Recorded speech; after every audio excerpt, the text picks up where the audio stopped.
Karena prinsip agamanya di dua hal. Yang pertama prinsip ikhlas. Itu adalah antara pelaksana dengan Allah. Dalam agama ada dua hal. Yang pertama ikhlas. Ikhlas itu adalah dilaksanakan oleh individu, oleh seseorang yang hubungannya dengan Allah. Kemudian yang kedua terpaksa.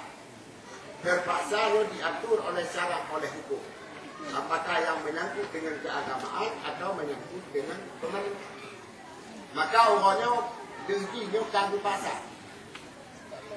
Kagum pasar. Wajib laksanakan. Ikhlas yang urusan hukum pasar.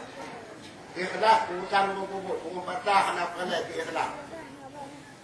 Maka dia berkata dengan agama juga begitu.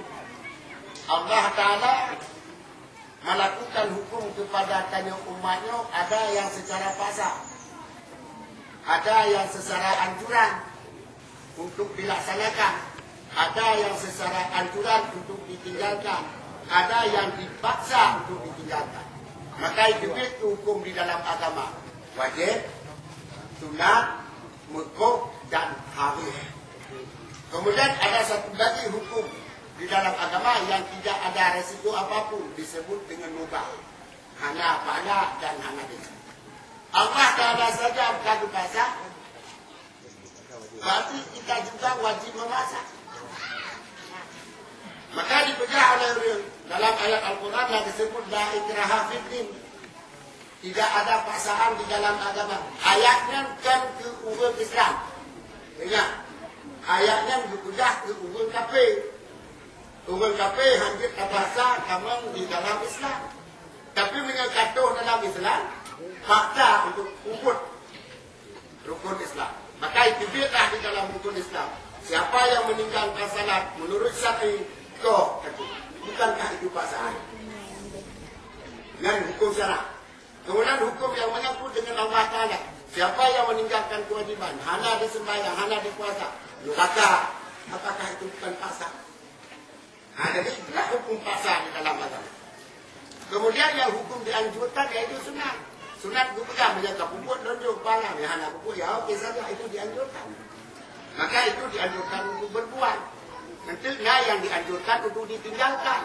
Yang hukumnya hukum menjaga pupuk, hana meja. Tapi menjaga tinggal duduk pada. Tapi ada pula yang dipaksa untuk ditinggalkan. Hukumnya harus. Menjaga pupuk, ya, berkah.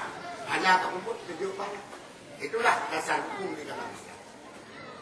Nah, kaum muslimin yang dirahmati Allah, dia berhubungan dengan perkara-perkara itu dia mencoba, bukan mengucap ada.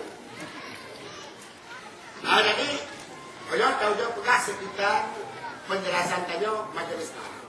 Beliau kata mana tentang majelis taklim bapak kepada itu, dia hanya itu daripada fadilah menuntut dan fadilah menduai.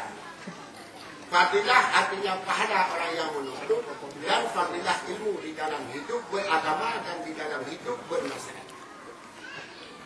Jadi fadilah ilmu yang pertama Rasulullah SAW dipegang bahwa siapa saja yang duduk di dalam satu majelis kemudian dipelajari satu bab, satu pasal di dalam agama, sama nilainya dia dengan salat 1000 rakaat. 20 rakaat itu semayang. 20 rakaat dengan tarawih ya. Betul, dia baca panjang ayat, dia betul ayat yang dia tu.